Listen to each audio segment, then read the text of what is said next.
오늘 우리가 읽은 이 말씀을 바탕으로 마음을 다하는 삶, 이런 제목으로 함께 말씀을 나누겠습니다. 어느덧 우리가 성경을 쭉 읽어가면서 이제 잠언서 말씀을 우리가 읽게 되는데요. 이 잠언서는 우리가 아는 것처럼 성경의 여러 장르들 가운데 지혜 문학이라 부르는 그런 장르를 가지고 있습니다. 이 지혜에 대한 여러 중요한 강조점들이 담겨 있는데, 여기서 말하는 이 지혜가 뭐냐? 성도로 이 땅에 구원받은 자로 어떻게 사는 것이 되어야 될까 하는 것에 대해서 여러 가르침들을 우리에게 전달해 주는 성격을 가지고 있습니다.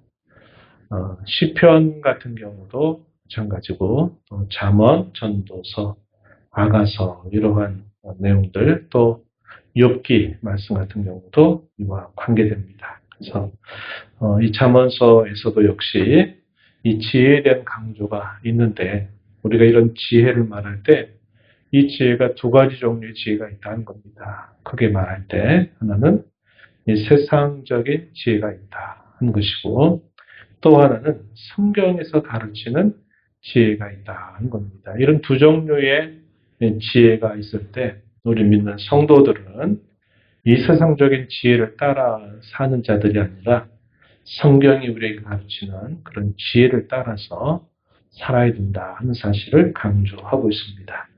오늘 우리가 읽은 이 말씀 1절부터 8절에 이런 내용들을 또 생각해 보면서 여기서도 두 가지 종류의 이런 지혜로 우리가 나누어서 생각해 볼 수 있겠는데, 이 세상적인 지혜, 그것에 대해서 소개하고 있는 내용들, 그에 반해서 성경이 우리에게 가르치는 그런 지혜가 무엇인가 하는 것을 우리가 살펴볼 수 있겠습니다. 그래서 오늘 본문은 1절부터 8절까지 되어 있는데, 내용은 좀 반대로 접근을 해보려고 해요. 그래서 본문 5절로부터 8절에 이르는 내용, 그리고 이어서 1절부터 4절에 있는 내용, 이렇게 한번 정리하면서 우리가 이 땅에 구원받은 신자로 살면서 성경적인 지혜를 따라 사는 삶은 어떻게 사는 것인가 하는 것들을 함께 생각해 보겠습니다. 먼저 우리가 읽은 말씀 5절로부터 8절에 이르는 내용에서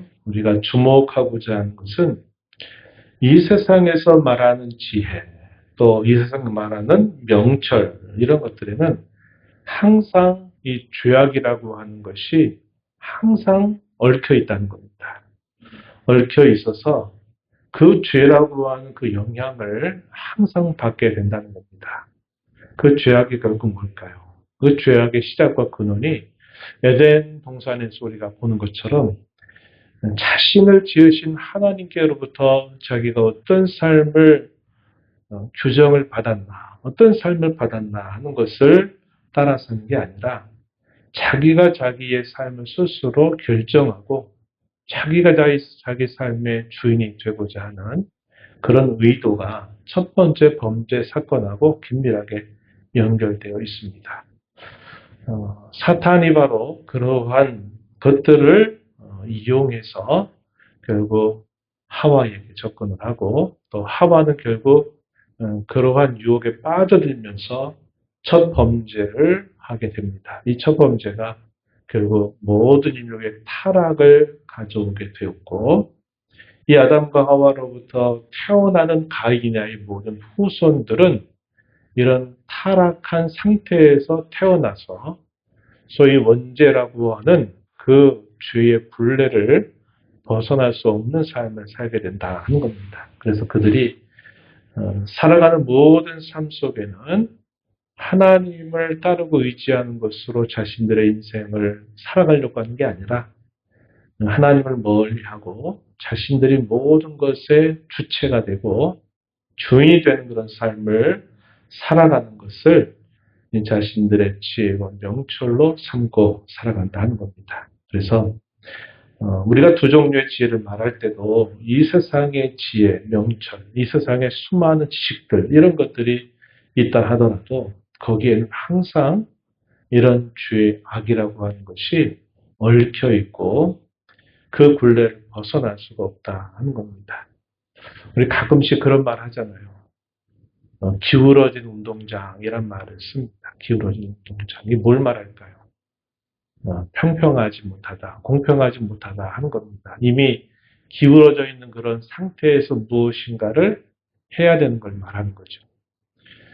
성경이 이 죄의 부패라고 하는 것이 사람의 모든 의지에 미쳤다라고 말해요. 그래서 그들의 생각하는 것이 항상 죄악에 항상 종속되는 성격을 벗어나지 못한다고 말합니다. 그래서 이 세상의 지혜가 아무리 뛰어나고 또 수많은 인류 역사 속에서 많은 지식들이 쌓여 있다 하더라도 가장 근본에 이 죄라고 하는 게 얽혀 있다 하는 겁니다. 그래서 성경은 여기에 주목하는 겁니다. 그래서 여기 주목해서 사람이 참된 지혜와 명철을 얻으려고 하면 이 죄에 얽혀 있는 것들로부터 벗어나야 된다는 겁니다. 결국 죄로부터 벗어나게 될 때 참된 지혜와 명철을 얻게 된다는 것이죠. 7절 앞부분에 이런 말씀을 했습니다. 스스로 지혜롭게 여기지 말지어다. 이렇게 말했어요.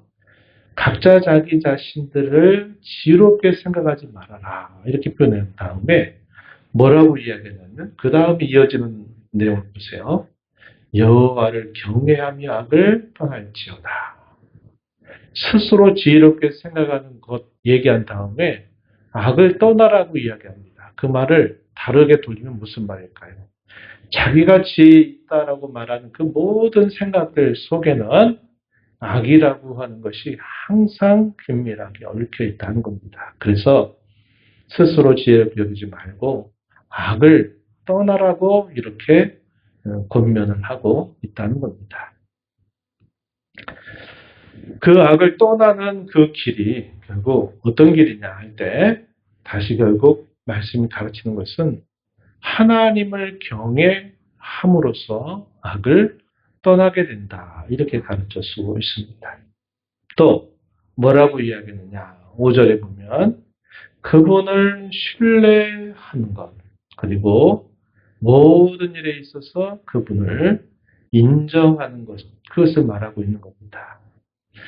죄악이 얼마나 얽혀 설켜 있는지 결국 사람이 무엇인가를 생각하는 것뿐만 아니라 사람이 말하는 것과 그가 행하는 모든 행실에 이 죄라고 하는 것이 항상 연결되어 있기 때문에 그 죄를 떠나려고 하면 하나님을 경외할 것이며 그분을 전적으로 신뢰할 것이며 모든 일에 있어서 그분을 인정해야 된다는 사실을 가르쳐 주는 겁니다. 그분을 인정한다라고 하는 게 뭘까요? 어떤 일을 내가 해야 돼요. 결정해야 돼요. 그럴 때 하나님을 인정한다고 하는 게 뭐겠습니까? 하나님 내가 이렇게 하려고 하니까 하나님이 뒤 좀 잘 봐주세요. 이런 의미보다는 여기서 말하는 그 의미가 뭐냐면 하나님이 네 모든 삶의 주권을 가지고 계시다. 다르게 우리가 내 삶의 모든 주재권 이것을 가지고 계시다고 하는 사실을 너는 항상 인정하라 하는 겁니다. 내가 어떤 일들을 계획하고 하고 난 다음에 뒤 좀 잘 봐주세요 하는 것보다 더 성경적인 가르침은 뭘까요? 어떤 일들을 하고자 할 때 그 계획 자체를 두고 하나님께 여쭤보는 겁니다. 하나님이 내 모든 삶의 주권을 가지고 계시고 내 삶의 주재권을 하나님이 가지고 계시다면 하나님 제가 이런 계획을 세우는데 하나님 어떠한가요? 하나님 제가 이렇게 하고자 하는데 하나님은 어떤 게 하나님의 뜻에 더 맞는 것일까요? 이렇게 묻는 것이 더 성경적이죠. 네. 물론 뭐 앞의 경우도 전혀 신앙이 없는 건 아닐 거예요. 하나님 제가 이렇게 계획 세워가지고 하려고 하는데 뒤 좀 잘 봐주셔가지고 어떤 문제 생기지 않게 해주세요 하는 것도 신앙과 관계없는 것은 아닙니다. 그러나 더 성경적인 생각은 하나님께 먼저 아뢰고 여쭈어보는 것을 말하는 것일 겁니다. 그래서 제가 거기다가 이 주재권이라고 하는 말을 풀이로 넣어준 거예요. 범사의 하나님을 인정한다라는 것은 그냥 뒤에 잘 봐달라 이렇게 말하는 태도보다는 그 모든 일들이 과연 하나님이 기뻐하시는 것일까?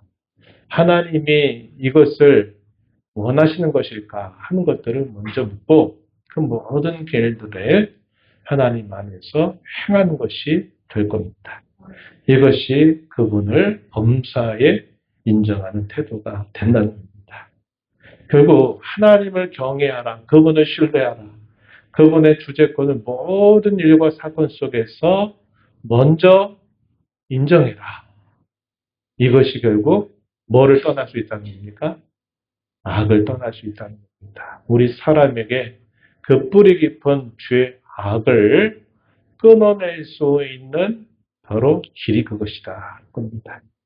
그렇게 되면 우리가 이런 세상의 지혜를 따라 사는 것이 아니라 성령에서 우리에게 가르치는 그런 지혜와 명철을 따라 살게 된다는 것을 우리에게 가르쳐 주는 겁니다. 그렇다면 좀 더 적극적으로 우리가 이 세상의 지혜가 아니라 성경이 가르치는 지혜와 명철을 얻어서 우리의 짧은 인생을 살아가는 길이란 뭘까? 그것은 우리가 읽은 본문 1절부터 4절에서 권면하는 그런 내용들을 통해서 알 수 있습니다. 그 핵심은 뭐냐? 나의 법을 잊어버리지 말고 나의 명령을 지키라고 하시는 그런 말씀입니다. 물론 이것은 아버지가 그의 자녀들을 가르치는 말이 되지만 우리가 이 말씀을 읽고 적용할 때는 하나님의 법, 또 하나님의 명령이다 우리가 그대로 받아들여도 되는 표현이죠. 그 말은 하나님의 말씀을 잊지 말고 그 말씀을 지켜 살아가는 것이다 하는 겁니다. 우리가 최선의 그 방책이라고 말할 때, 우리 그럴 수 있죠. 항상 방어전을 하고, 그렇게 시작하는 것보다 더 적극적인 방법이 뭐겠습니까? 대적을 향해서 공격을 하는 거예요. 그래서 마치 우리가 죄악을 떠나려고 하는 것이 일종의 방어와 비슷하다. 이렇게 말하면, 우리가 하나님의 말씀을 우리 마음에 잘 간직해서 그 말씀을 따라 사는 것은 마치 대적을 향해서 공격하는 것과 같아요. 가장 적극적인 방식입니다. 그래서 가장 적극적으로 우리가 세상적인 지혜가 아니라 하나님의 지혜를 따라 살려고 한다면 그분의 말씀을 잊지 말고 그의 명령을 지켜 사는 데 있다 하는 것이죠. 그러면서 그와 관계해서 몇 가지 덧붙여지는 가르침들이 있습니다. 3절에 보면 인자와 진리를 떠나지 말고 마음편에 새겨라 이렇게 권면합니다. 인자라고 하는 말은 다른 말로 쉽게 사랑으로 바꿔서 이해할 수 있는 표현이거든요. 사랑, 어떤 사랑이냐? 언약에 근거한 사랑이다 할 때 이걸 헤세드 혹은 인자라고 부릅니다. 사랑과 진리를 떠나지 말아라 할 때 이 진리라고 하는 말이 하나님의 말씀을 의미하는 것으로 볼 수도 있고 또 하나는 신실함, 충성스러움을 말하는 겁니다. 인자와 충성스러움, 사랑과 그 진실함, 그 충성스러움을 떠나지 말고 그 법을 마음판에 새기라고 이야기하는 겁니다. 결국 여기에 가장 성경적인 지혜와 명철이 있다 하는 사실을 가르쳐주면서 그럴 때 여러 가지 약속된 말씀들이 주어졌습니다. 그 내용이 우리가 읽는 말씀에 사이사이 들어와 있죠. 2절 말씀에 또 4절에 보면 그리하면 또 6절 끝에서도 그리하면 이렇게 말했고 8절에서도 그리하면이란 말이 생략됐지만 같은 의미입니다. 8절도 역시 그렇게 할 때 이러이러한 복이 있게 되리라 이런 말씀하셨는데 그 내용을 요약해 보면 그렇게 표현할 수 있습니다. 내가 장수하게 될 것이고 누리게 될 것이고 평강을 얻게 될 것이다. 내가 하나님 앞에서 뿐만 아니라 사람 앞에서 은총과 귀중히 여김을 받게 될 것이고 내가 가야 할 길을 인도받게 될 것이고 내 몸에 양약이 되어서 골수를 되가게 한다. 이렇게 말했는데 이것은 우리의 전인이 강건하게 되는 것을 말해 주는 겁니다. 이와 같은 많은 복들이 약속된 복으로 소개되고 있다 하는 것이죠. 그래서 오늘 우리가 이 메시지를 살피면서 이 메시지 가운데 강조하고 있는 특별한 표현을 우리가 주목하려고 하는 겁니다. 어떻게 하라고 말하느냐 할 때 마음을 다해서 그렇게 하라는 것을 강조하고 있다 하는 겁니다. 우리가 잘 아는 잠언서 4장 23절 말씀에서는 우리 마음이 우리의 전체 인생에 있어서 어떤 자리를 차지하느냐 할 때 이렇게 말하죠. 무릇 지킬 그 어떤 것보다도 너의 마음을 지켜라. 생명의 근원이, 생명의 근원이 이것으로부터 난다. 그러니까 모든 내 인생의 모든 것의 원천이 바로 내 마음으로부터 나오기 때문에 내 마음을 잘 지켜라. 그 어떤 것을 지키는 것보다 마음을 지키는 것이 중요하다. 이렇게 가르쳐 주었습니다. 오늘 우리가 읽은 본문에서도 이 잠언을 기록한 솔로몬이 계속 강조하고 있는 표현이 뭐냐 할 때 이렇게 표현해요. 우리가 죄악을 떠나기 위하여 하나님을 경외하고 신뢰하고 그분의 주재권을 인정하고 더 적극적으로는 그분의 말씀을 마음에 간직하고 그 말씀을 지켜 사는 것이다. 이렇게 말했는데 마음으로 명령을 지켜라 하는 이 표현이 나오죠. 마음으로 명령을 지켜라. 1절 하반절 말씀에 우리가 하나님의 말씀을 지키는 그 정도에 있어서 어디까지 가야 되느냐 할 때 그것은 마음을 다해야 된다는 겁니다. 내 마음으로 하나님의 명령을 지키도록 해라 하는 거죠. 이게 뭘 가르쳐 줄까요? 마치 이런 거죠. 주인 앞에 서 있는 종이 주인이 무서워서 주인의 눈치를 보고 안 할 수는 없고 하는 듯한 신용을 내는 길이 있습니다. 그렇게 하지 말라는 거예요. 하나님 앞에서 그렇게 하는 척 하지 말라는 겁니다. 마음을 다하는 것은 그런 식으로 하는 게 아니라 이 말이죠. 우리가 하나님의 말씀을 우리 마음에 간직하고 그 말씀을 지켜 행하되 우리의 마음을 다해서 그렇게 하도록 해라 할 때 그 의미가 어떤 의미인지 충분히 이해할 수 있을 겁니다. 또 계속해서 보게 되면 또 뭐라고 말하냐면 하나님을 신뢰하는 데 있어서도 뭐라고 표현했냐면 5절 앞에 보니까 이렇게 말합니다. 마음을 다해서 여호와를 신뢰해라 이렇게 표현했습니다. 신뢰한다 하는 게 뭘까요? 믿고 맡긴다 하는 말이죠. 믿고 맡긴다. 하나님께 믿고 맡긴다 하는 겁니다. 그것도 역시 그런 척 하지 말라는 거예요. 거기에 마음을 다 하라고 말하는 겁니다. 우리가 기도할 때 이런 실수 많이 하잖아요. 기도할 때는 하나님 다 맡깁니다. 맡겼습니다. 하나님 제가 맡겼어요. 이제 제가 평안할 겁니다. 이렇게 놓고 기도 끝나고 난 다음에 다시 그것도 다시 짊어지고 또 예배당 문 열고 다 갑니다. 그렇죠?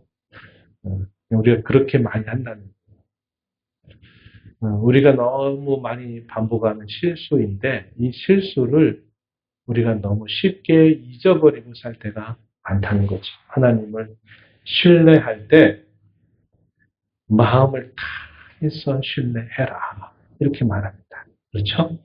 또 3절에서도 또 뭐라고 표현했냐면 한번 보세요. 3절 인자와 진리가 내게서 떠나지 말게 하고 그것을 내 목에 매며 내 마음판에 새기라. 이렇게 말합니다. 하나님의 말씀을 따라 행하는데 사랑과 진실함 혹은 신실함을 그걸 잘 간직하되 어떻게 해라? 내 마음의 중심에 새겨서 그렇게 해라. 이렇게 또 말하고 있는 겁니다. 그래서 여기서 강조하고 있는 그 표현, 우리가 이 땅의 짧은 인생을 살면서 우리는 세상의 지혜를 전부로 여기고 사는 것이 아니라 이 세상의 지혜는 항상 죄라고 하는 것이 얽히고 설켜있기 때문에 결국 아무리 우리가 뭔가를 이루고자 해도 결국 이 죄가 가져다 주는 그 결과를 우리가 한번 경험할 수밖에 없는데 우리 믿는 자가 구해야 될 이 성경적인 지혜는 무엇보다도 죄를 멀리 하는 것에 있고 그러기 위해서 우리는 하나님을 경외하고 적극적으로 그분의 말씀을 마음에 새겨서 행하되 가장 중요한 것은 뭐라고요? 마음을 다해서 그렇게 하라는 겁니다. 그래서 오늘 우리가 읽은 이 본문의 내용은 두 가지 문제를 생각하게 해요. 첫 번째 문제는 뭐냐면 우리가 일상을 살면서 세상을 살려면 지혜와 명철이라는 게 반드시 필요하다 우리가 생각하는데 이런 지혜와 명철의 조건을 과연 어디에 둘 거냐? 우리 자신에게 두고 살 거냐? 아니면 하나님께 두고 살 거냐? 하는 것이 첫 번째 중요한 문제가 된다는 겁니다. 성경은 누누이 구원받은 우리 신자들을 향해서 뭘 강조하느냐면 네가 하려고 하지 마라. 네가 하려고 하지 말고 나에게 맡겨라. 나를 따라와라. 내가 앞서 행한다. 이렇게 성경은 늘 우리에게 말씀하거든요. 그런데 우리가 그것을 잘 못합니다. 잘 훈련받지 못해요. 또 잘 이행하지 못하게 되는 것이 문제가 됩니다. 항상 우리가 원하는 정도는 제가 처음에 말씀드렸던 정도예요. 하나님, 제가 이렇게 하려고 하니까 하나님이 저 뒤를 좀 잘 봐주셔서 문제가 생기지 않게 해주시고 문제가 생긴다더라도 그 문제가 잘 해결되도록 해주세요. 이런 정도로 우리가 항상 생각한다는 겁니다. 그래서 우리가 이런 정도의 마음가짐이 아니라 더 하나님께 우리 마음을 다하고 우리의 삶의 진정한 주권, 우리 인생의 주권을 하나님께로 이양해 드리는 것이 우리가 세상의 지혜가 아니라 하나님의 지혜로 세상을 사는 중요한 방법이 된다 하는 것입니다. 두 번째는요, 이것입니다. 그렇게 할 때 과연 어느 정도까지 그렇게 해야 될까 하는 문제입니다. 처음에 말씀드렸듯이 그냥 그렇게 신용하는 척 하는 정도로 하지 말고 어떻게 하라고 말합니까? 마음을 다해서 그렇게 하라는 겁니다. 그래서 우리가 인생을 살면서 이 두 가지 문제를 우리가 잘 풀어가야 됩니다. 잘 풀어가야 돼요.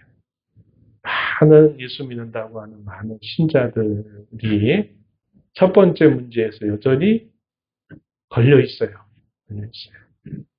하나님을 필요할 때 찾는 정도의 대상으로 생각합니다.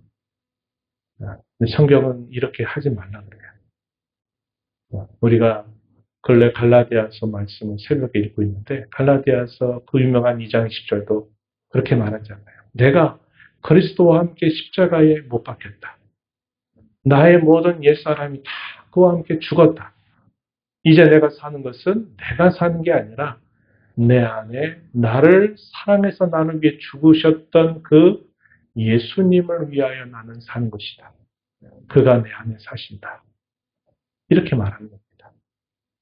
바로 이것이 구원받은 신자의 새로운 삶의 중요한 변화라는 사실을 갈라디아서도 우리에게 가르쳐 주고 있어요. 우리의 삶의 주재권을 과연 내가 지고 살 거냐 아니면 그분께 맡기고 살 거냐 이게 이제 우리 신자의 삶에 있어서 윤택한 신자의 삶을 사느냐, 아니면 늘 초라한 그런 신자의 삶을 사느냐 하는데 아주 중요한 분기점이 되는 문제고요. 두 번째 문제는 과연 어느 정도까지 하겠냐입니다. 100% 중에서 한 60, 70% 정도 그렇게 하고 나머지는 내가 하겠다고 할 거냐, 아니면 하나님, 다 그렇게 하나님께 제가 하면서 살고 싶습니다 하는 이런 고백을 가지고 그렇게 살려고 하느냐, 이것이 우리가 두 번째로 결정해야 될 중요한 인생의 문제라고 하는 겁니다. 우리가 경험을 통해서도 그렇잖아요. 어떤 일들을 할 때, 주어졌으니까 안 할 수 없으니까 어떤 일을 할 때, 그 일이 힘들기도 하고, 그 일의 결과가 우리에게 큰 즐거움을 주지 못해요. 이제 그거 끝났구나. 이제 하나 처리됐다. 이런 정도로 지나가게 될 일이 많은 겁니다.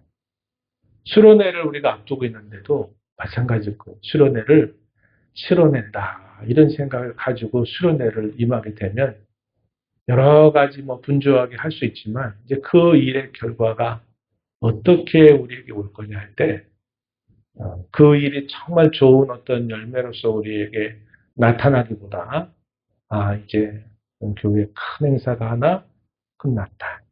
이제 끝났다. 됐다. 이렇게 이제 생각할 수 있다는 겁니다. 근데 반대로 정말 우리가 거기에 마음을 막 싣고 기도하고 어떤 일들을 준비하는 데 있어서도 우리의 마음의 중심을 거기에 둬서 정말 이번에 이런 수련회를 통해서 하나님께 기쁨이 되고 우리 모두에게 좋은 유익이 돼서 또 좋은 어떤 은혜의 계기가 되기를 우리가 정말 바라는 마음을 가지고 준비하고 할 때는 또 다른 결과가 우리에게 주어지는 겁니다. 우리가 어떤 일들을 할 때도 마찬가지, 건성건성 그냥 해야 돼서 하는 일과 거기에 우리가 정말 중요하다고 생각해서 마음을 싣고 하는 일의 그 결과하고는 너무나 다른 거죠. 그래서 우리가 오늘 이 말씀을 통해서 특별히 두 번째 문제, 하나님께 우리가 마음을 드리고 그분의 말씀을 따라 살아가려고 할 때 과연 어느 정도까지 그렇게 노하려고 하느냐 하는 그 질문입니다. 오늘 이 시간을 통해서 늘 저와 여러분의 마음의 중심으로 하나님, 제가 마음의 무게를 실어서 마음의 중심을 실어서 하나님 그렇게 하고 싶습니다. 그렇게 하려고 하니 하나님 도와주세요. 이렇게 또 결단하고 우리 신앙을 새롭게 하는 좋은 기회가 되기를 바랍니다.